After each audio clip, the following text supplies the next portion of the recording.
Wesh. Qu'est-ce qui se passe?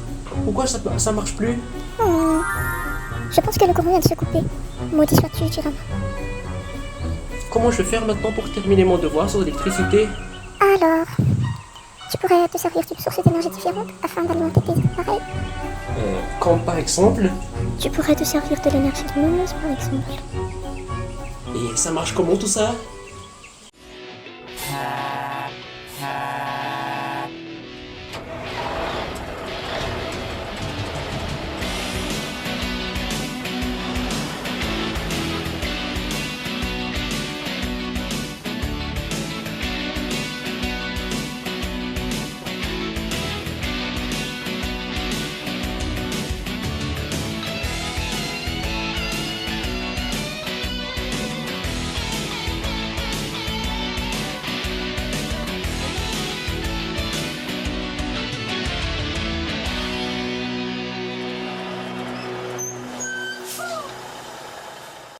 Dis-moi comment est-ce que de la lumière peut devenir de l'électricité?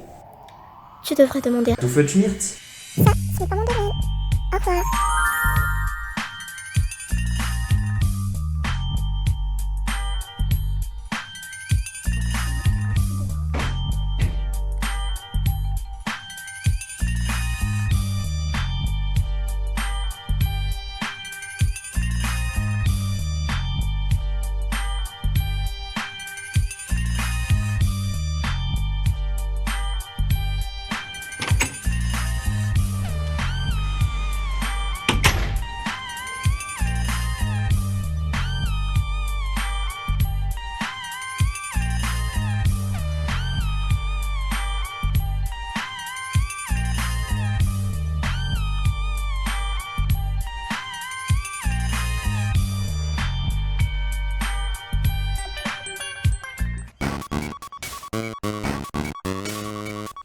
Non, non, non!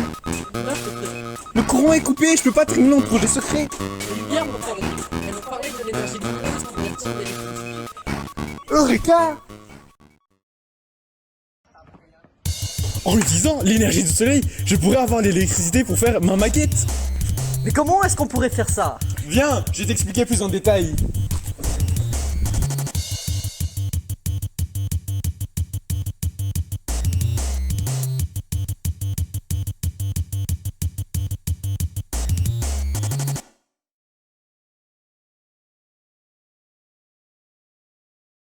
Laisse-moi tout d'abord te parler des types d'énergie. Il y a deux types d'énergie différentes. Les énergies non renouvelables ou mauvaises et l'énergie renouvelable ou bonne. En général, les énergies non renouvelables sont plus efficaces, mais elles consomment beaucoup de ressources, des ressources non renouvelables et qui sont mauvaises pour notre planète. En revanche, les énergies renouvelables, elles, sont bonnes pour notre planète, sont sont illimitées, entre guillemets, par exemple l'énergie du soleil, les vents ou l'eau, mais elles sont en général moins efficaces. Donc, nous avons tendance à opter pour le premier, l'énergie non renouvelable. Petite intervention, il faut d'abord aussi parler des couches électroniques et des électrons. Tout d'abord, les électrons sont des petites particules chargées négativement qui orbitent autour d'un noyau d'un atome. Mais aussi, les couches électroniques, en fait, c'est genre des niveaux d'énergie qui sont bien définis où se trouvent les électrons. Et chaque couche peut contenir un nombre limite d'électrons. L'effet photoélectrique se produit lorsqu'un photon ou particule de lumière frappe un matériau et transfère toute son énergie à un électron. Si l'énergie du photon est assez grande, l'électron éjecté de l'atome est libéré de sa couche. Cette énergie minimale pour libérer l'électron dépend du matériau et de la couche où l'électron se trouvait initialement. Ce phénomène expliqué par le modèle quantique montre que l'énergie est absorbée en quanta, c'est-à-dire en paquets, et que les électrons occupent des couches d'énergie spécifiques autour du noyau. Imaginez un matériau ni tout à fait conducteur ni tout à fait isolant.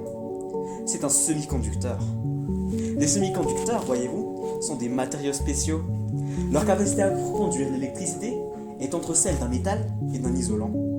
Avec un petit coup de pouce, un ajout d'impureté, par exemple ce qu'on appelle le dopage, ils deviennent encore plus polyvalents, indispensables en électronique. Voici une courbe d'absorption. Elle montre combien de lumière un semi-conducteur peut absorber.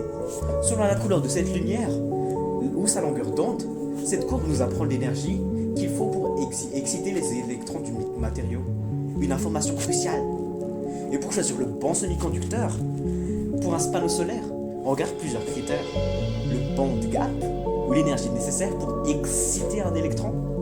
L'abondance du matériau, son coût, son efficacité pour capter la lumière et la transformer en énergie.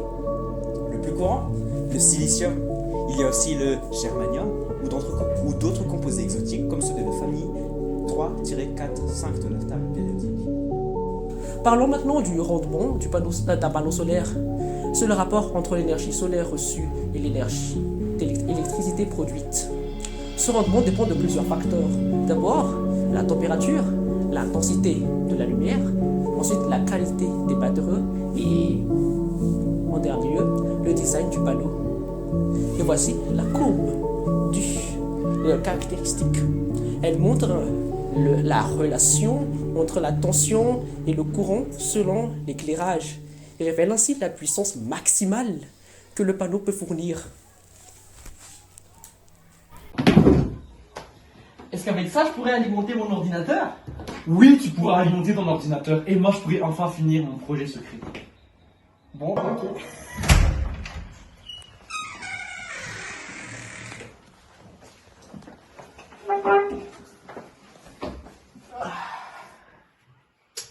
Oui, ça remarche. C'est bon. C'est fini?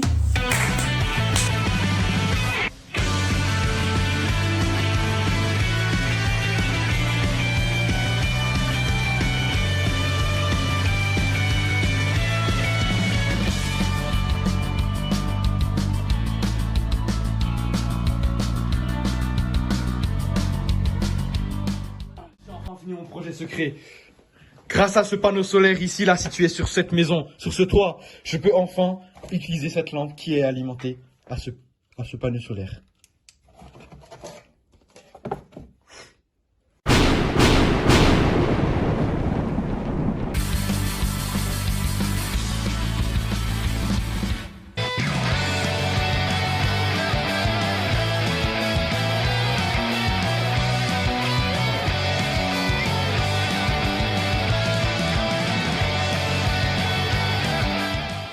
Le courant ne marche pas. Qu'est-ce qui se passe? Pourquoi est-ce que le courant ne pourquoi marche est-ce que mon ordinateur... Mon ordinateur. Troisième scène, prochaine vidéo. Et puis je regarde.